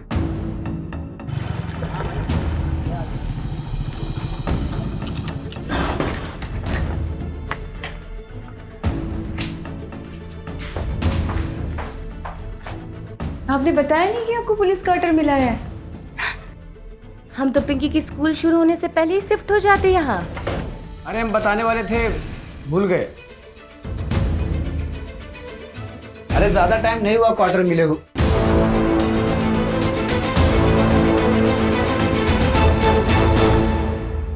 उस दिन हमारा बहुत झगड़ा हुआ, यहाँ तक कि हमने बहुत जिद भी की वहां रहने के लिए, पर उन्होंने हमें समझाकर गांव भेज दिया। कुछ दिनों बाद तंग आकर हमने उन्हें जब डिवोर्स की बात की तो वो झट से मान गए। यहाँ तक कि जब हमारे पापा भी उन्हें समझाने के लिए गए, बात करने के लिए गए, तो जब राजेश कुछ भी नहीं था तब हमने नीलम का रिश्ता किया था उससे। आज जब राजेश की सरकारी नौकरी लग गई है तो हमारी बेटी को छोड़ देने की बात कर रहा है। वो बेटा रहना नहीं चाहता उसके साथ, तो कैसे जबरदस्ती करे? समझिए, आप समझिए ना उसे। मेरी बेटी नीलम का क्या होगा, पिंकी का क्या होगा? यूं सबको मजदार में छोड़ देना कहाँ की समझदारी है भला? अब राजेश से आखिरी बार कब मिली थी?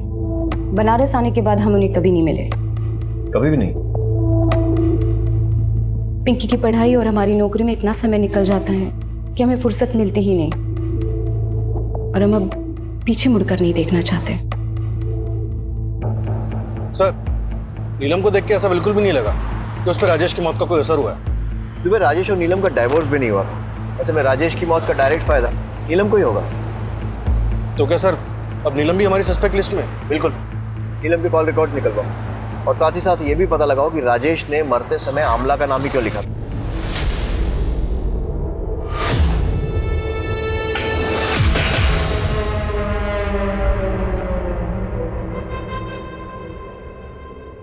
कहते हैं कि हर इंसान के कितने मुखौटे होते हैं ये वो खुद भी नहीं जानता।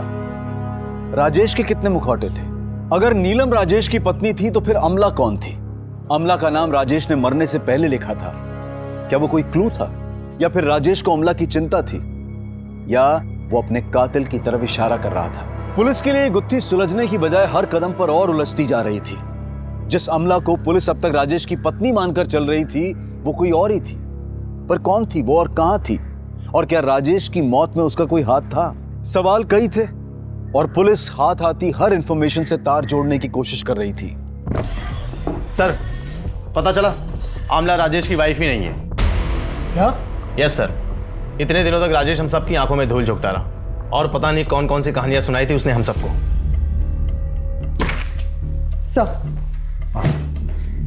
सर, हर सीसीटीवी फुटेज चेक किया लेकिन राजेश का कहीं पर भी कोई फुटेज नहीं मिला।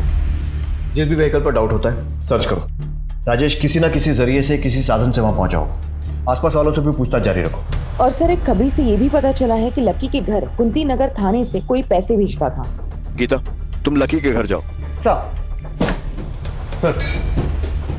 हमने आमला और उसके बच्चों के बारे में पूछताछ की। आमला के बच्चे जिस स्कूल में पढ़ते हैं वहाँ पे पिता की जगह राजेश का नाम नहीं, किसी संजय गोयल का नाम है। इस संजय गोयल के बारे में भी पता किया। ये किसी बैंक में काम करता है। उसे थाने तुरंत बुलाया है।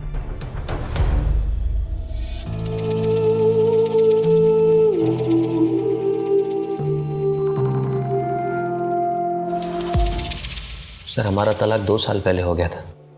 आमला का हमारी माँ के प्रति व्यवहार बिल्कुल अच्छा नहीं था। हमने बहुत कोशिश की बदलने की कि सब कुछ ठीक हो जाए, लेकिन वो नहीं बदली। बहुत जिद्दी है। आमला, तुम्हें किसी भी चीज की जरूरत हो, कोई भी हेल्प चाहिए तो मुझे बेझिझक बोलना। झिझक? झिझक कैसी? तलाक के बाद तो ये हमारा हक है। बस तुम पैसे टाइम से भिजवा दिया करना। अम्मा की दवाइयों का बहाना लगा लगा के ना हर बार की तरह कटौती मत करना, वरना हम नहीं फिर कोर्ट बात करेगी तुमसे, समझे?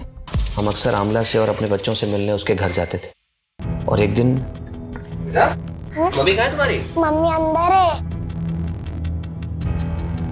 अच्छा, क्या मजा नहीं आ रहा? मैं भी तो सुनूं। नजदीक का बताता ऐसे नहीं आती नजदीक। बहुत दिनों से कुछ गिफ्ट नहीं लेकर आए।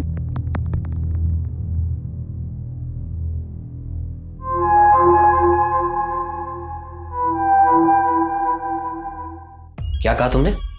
शादीशुदा है और एक बच्चा भी है? तुम इससे मिली कहाँ? यही रहता है पास में। बेचारा हर दिन मशक्कत करता था खाने के लिए, तो एक दिन हमने सोचा घर पर ही बुला लेते हैं। बस तभी से यहीं का होकर रह गया है। और फिर संजय, तुम तो जानते ही हो हमारे हाथ के खाने का जादू, है ना? एक शादीशुदा आदमी के साथ रहकर तुम्हें क्या मिल जाएगा? और ये बच्चे, इनके बारे में सोचा है कभी? जब ये सब देखेंगे तो क्या असर पड़ेगा उन पर? संजय, बच्चों के बारे में सोचकर ही ये कदम उठा रहे हैं। सरकारी नौकरी करता है राजेश, दोनों बच्चों का भविष्य एकदम सुरक्षित रहेगा। और तो और अपनी बीवी को तलाक देने के लिए भी तैयार है हमारे लिए। सर, आमला ने अपनी जिद के आगे किसी की नहीं सुनी, ना तब ना अब। लेकिन हमारा डर गलत नहीं था सर।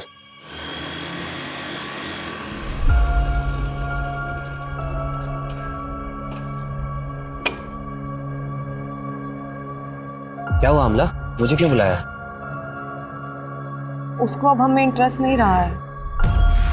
हमने तुमसे पहले ही कहा था वो तुमसे शादी नहीं करेगा। तुम ही सबने देख रही थी शादी की उससे। राजेश पुलिस में है, अच्छा कमाता है, अच्छा दिखता है। अब इस उम्र में भला राजेश से बेहतर 2 बच्चों के साथ हमको और कौन मिलेगा? हम नहीं थे तुम्हारे पास? राजेश ने हमारे लिए अपने बीवी बच्चों को छोड़ दिया, और तुमने अपनी माँ के लिए हमें ही छोड़ दिया। हम बच्चों की स्कूल की फीस भी भरनी है। हमको तो समझ ही नहीं आ रहा है कि हम इतना सारा खर्चा अकेले कैसे उठाएंगे। चिंता नहीं करो, हम कल ही तुम्हारे अकाउंट में पैसे भिजवा देंगे। आमला से आखिरी बार कब मिले थे?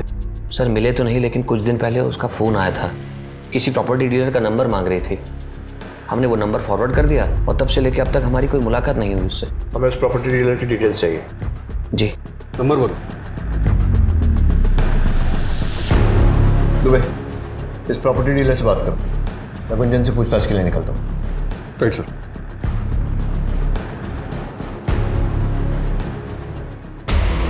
बहुत गूंज सुन रहे हैं आपके नाम की गुंजन जी। अब आपकी जबान से सुनना चाहते हैं, उस दिन यानी 10 अक्टूबर को कहाँ थे आप? सर, हम ड्यूटी पे थे, आप चाहे तो चेक कर सकते हैं। लोग राजेश और आपके बारे में क्या क्या बातें कर रहे हैं ये तो आपको मालूम ही होगा, तो डिटेल में शुरू से बताइए। हमारा राजेश सर के मर्डर के केस के साथ कोई लेना देना नहीं है। लेकिन राजेश से तो है, और आपको लोगों ने राजेश से मिलते हुए तब भी देखा है जब वो अपनी ड्यूटी से सस्पेंडेड था। वो हमारे मेंटोर थे, हम बुरे वक्त में उनसे मिल भी नहीं सकते। बिल्कुल मिल सकते हैं। फिर तो राजेश के मरने के बाद हॉस्पिटल आकर उसको देखना और हमसे बात करने का समय भी निकाल सकते हैं। देखिए सर, हम राजेश सर को बहुत मानते थे, वो हमें ट्रेन कर रहे थे और हम इमोशनली भी काफी कनेक्टेड थे। और जब हमारा एक्सीडेंट हुआ तब अंकल ने बोला कि मैंने भैया को फ़ोन कर दिया है, वो बस पहुंचने ही वाले होंगे। तुम उनके साथ घर चले जाओ, तुम्हें अच्छा लगेगा। क्या राजेश की मौत का उसके केस से कोई लेना देना हो सकता है? राजेश सर हमेशा कहा करते थे कि उन्हें कोई फंसा रहा है, पर अंकल का कहना था कि राजेश सर अच्छे इंसान नहीं है। मैंने समझाया था ना तुम्हें, राजेश अच्छा इंसान नहीं है, मत पड़ो उसके चक्कर में। देखा क्या सच्चाई है उसकी। अब जैसा मैं कहूँ वैसा करो। तुम्हारे और राजेश के बीच में जो कुछ था उसे भूल जाओ, खामा बदनामी होगी। कुछ दिन बाद मैं तुम्हारा ट्रांसफ़र किसी दूसरी जगह कर दूंगा, तुम वहाँ से अपनी ज़िंदगी की नई शुरुआत करना। अब तो ऐसी हालत हो गई है कि किसी पे भी भरोसा करने की हिम्मत नहीं होती।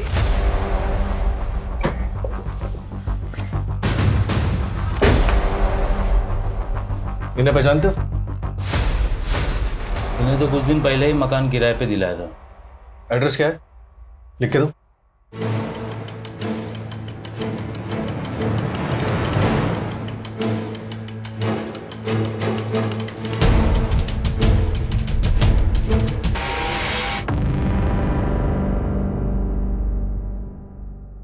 सर, ये आमला के घर पे कुछ तो बड़ा कांड हुआ है, आप प्लीज जल्दी आइए। ठीक है, ओके सर।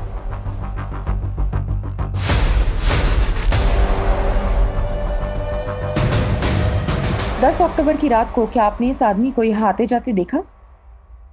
वैसे तो देर शाम कोई आता जाता नहीं, लेकिन हाँ, जब हम घर को वापस जा रहे थे तो हमने देखा कि स्कूटर पर 2 लोग आए थे और अंधेरे में जा रहे थे। आप और कुछ बता सकते हैं उन लोगों के बारे में या फिर उस स्कूटर के बारे में? नहीं मैडम जी, क्या अंधेरा बहुत था और साफ सुथरा दिखाई नहीं पड़ रहा था, लेकिन हाँ, हम ये जरूर कहेंगे कि हमने स्कूटर का कलर सफेद देखा था। सर, आमला ने राजेश को यहाँ जख्मी किया और उसके बाद उसकी बॉडी को जला दिया। पोस्टमार्टम में किसी भी जख्म का जिक्र नहीं है, लेकिन एक क्राइम सीन देखकर लगता है कि अकेले आमला का काम तो नहीं हो सकता। जरूर कोई ना कोई था जो उसकी मदद कर रहा था।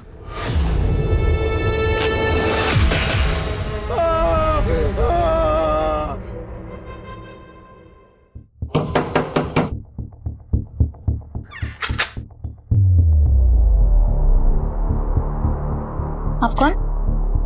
इससे पहले तो कोई और आता था पैसे देने। आप नए हैं क्या? हाँ। ये कब तक छूट कर आ जाएंगे? आप लोग ने बोला था कि 1 महीने में छूट कर आ जाएंगे। ऐसा किसने बोला था? राजेश को क्यों मारा? क्योंकि उसे पता चल गया था कि तुम उसे झूठे केस में फंसा रहे हो। हमने किसी को नहीं मारा और ना ही हमने किसी को झूठे केस में फंसाया है। लेकिन पैसे तो तुम ही भेजते थे ना लकी के घर। हाँ सर, लेकिन वो तो हम सुनील सर के कहने पर करते थे और ये सब मैं सिर्फ प्रमोशन पाने के लिए करता था।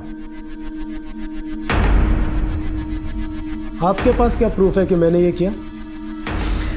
त्यागी जी, अजय अपनी नौकरी बचाने के लिए आपके खिलाफ सारे सबूत देने को तैयार हो गया। तो आप भी टाइम वेस्ट किए बिना खुल के बता दीजिए सच क्या है।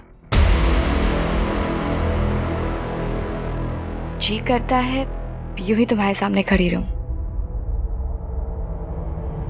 लेकिन बाय, कल मिलते हैं।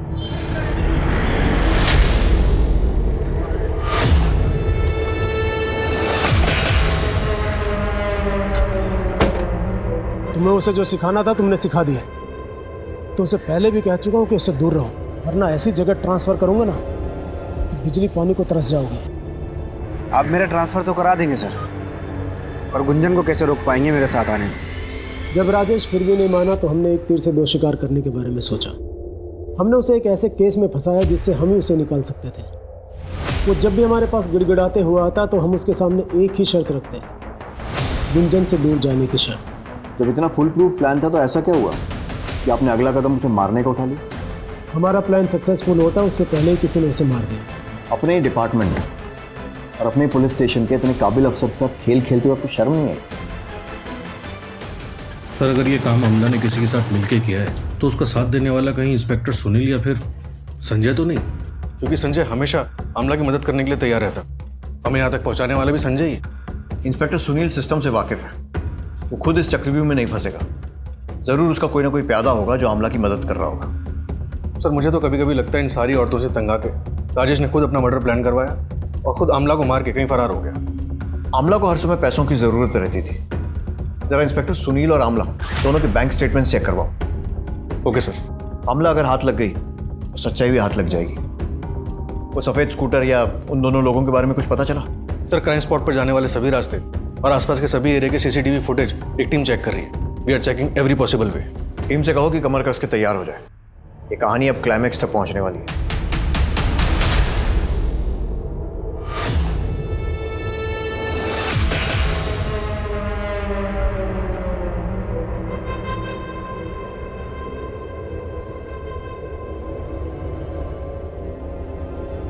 बहू, बच्ची को लेकर तुम घर आ जाओ। घर? कौन सा घर? हमने तो काफी पहले ही छोड़कर आ जाना चाहिए था।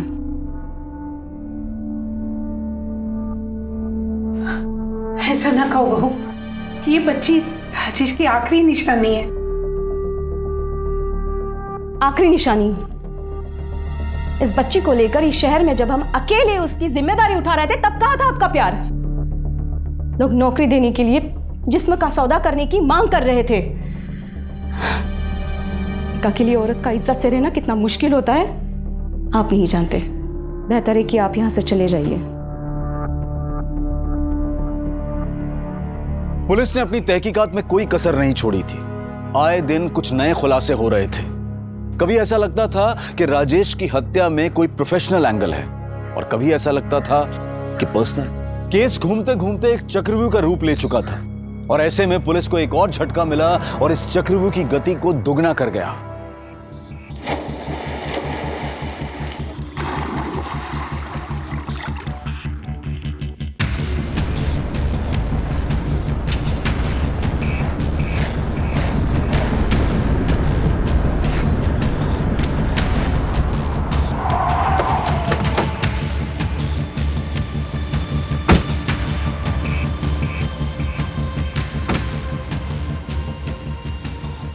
हमें सुटकेस में क्लैश के होने की खबर मिली थी। आपने जो अपने थाने से एक फोटो भेजा था उसका चेहरा इससे मिल रहा है।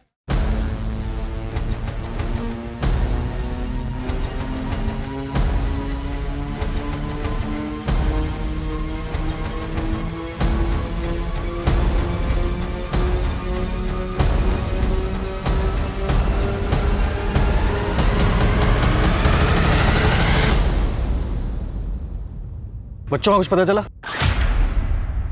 डाइवर्स लगा दिए हैं काम पे।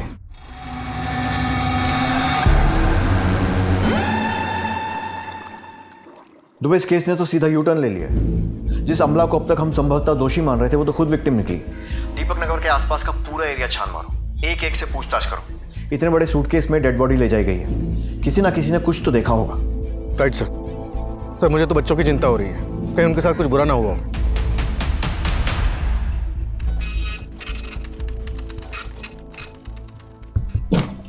सर हमने आमना, नीलम और राजेश तीनों के पिछले कई हफ्तों के फोन लोकेशन मैच किए। सरप्राइजिंगली तीनों की लोकेशन कई बार एक ही जगह दिखा रहा है।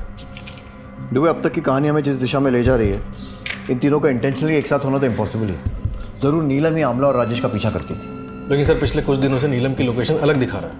हो सकता है उसने अपना फोन बदल लिया हो या फिर ये सब मर्डर के पहले की तैयारी हो। सर डीएनए रिपोर्ट के मुताबिक घर में आमला के ब्लड के अलावा राजेश का ब्लड भी था।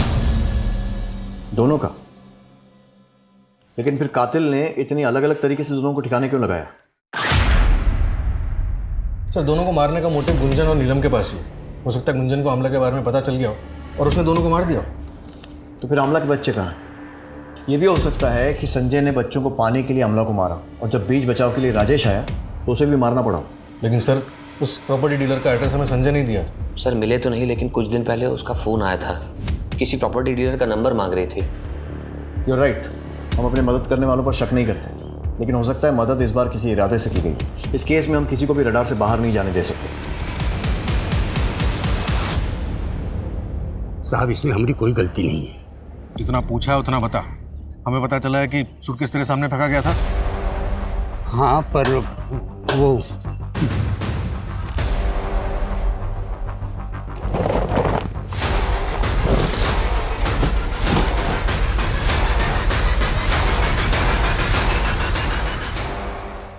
ये बता कि जिसने सूटकेस फेंका था उसे पहचान सकता है?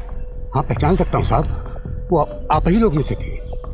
मतलब कि वो पुलिस वाले थे और उन्होंने ही पानी में सूटकेस फेंका था।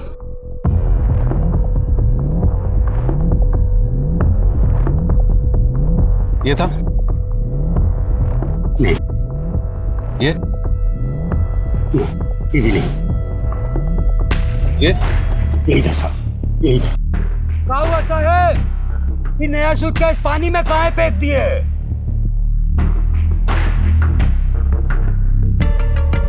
धार्मिक किताबें थी,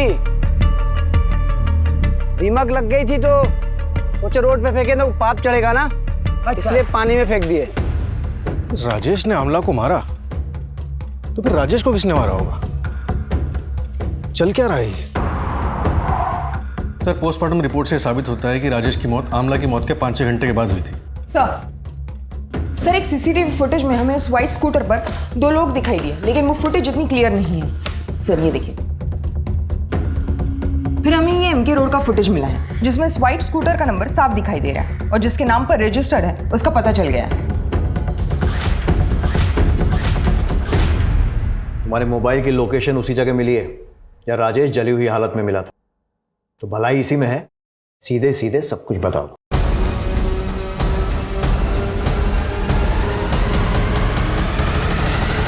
तुम्हें कैसे पता था कि राजेश उस रात वहीं मिलेगा? हम बहुत दिन से उसका पीछा कर रहे थे सर, और उस दिन तुमने अगर हमसे शादी नहीं की ना तो हम जाके सबको सच्चाई बता देंगे। अरे केस तो तुम्हारे ऊपर पहले ही चल रहा है और तुम्हारी नौकरी भी 100% जाएगी। जान से मारेंगे। फिर थोड़ी देर बाद राजेश दोनों बच्चों को घर से लेके बाहर गया। हम उसका पीछा किए तो देखें बच्चों को वो कुमार नगर में अपने दोस्त के घर पे छोड़ा और वापस आते हुए उसकी कार में एक सूटकेस लेके आया। लगभग 1-1.5 घंटे के बाद वो वही सूटकेस लेके दोबारा घर से बाहर गया।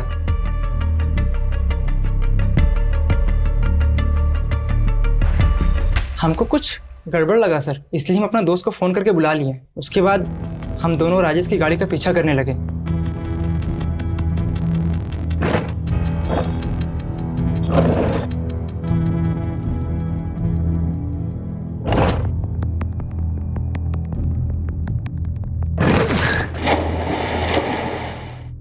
वो किसी का नहीं था सर, वो अपने फायदे के लिए किसी को भी छोड़ सकता था, किसी को भी मार सकता था। मेरे दीदी को भी इसने बहुत परेशान किया था सर।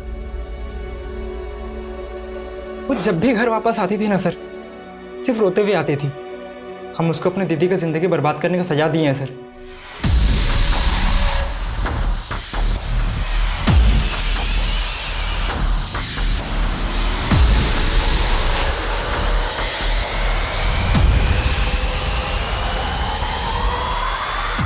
और ये सोचे हो कि सजा देने के चक्कर में तुमने खुद को कितनी बड़ी सजा दी है, और उससे भी बड़ी सजा दी है अपने परिवार को।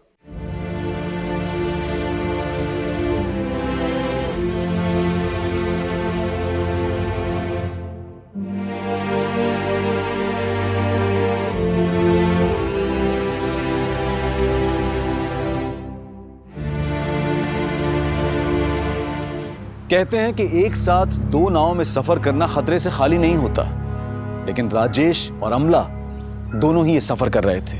बल्कि राजेश की जिंदगी तो 3 तरफ से उलझी हुई थी। मुखौटे लगाकर इंसान कुछ समय के लिए खुश तो हो सकता है, दूसरों को भी खुश कर सकता है, लेकिन ये खुशी लंबी नहीं चलती है। और जब इसका एहसास होता है तो वहीं से शुरू होता है बेचैनी का एक ऐसा सिलसिला जो कभी भी एक खतरनाक अपराध की शक्ल ले सकता है। दोहरी जिंदगी के ताने बाने को सुलझाने के लिए राजेश और नीलेश दोनों ही हत्यारे बन गए।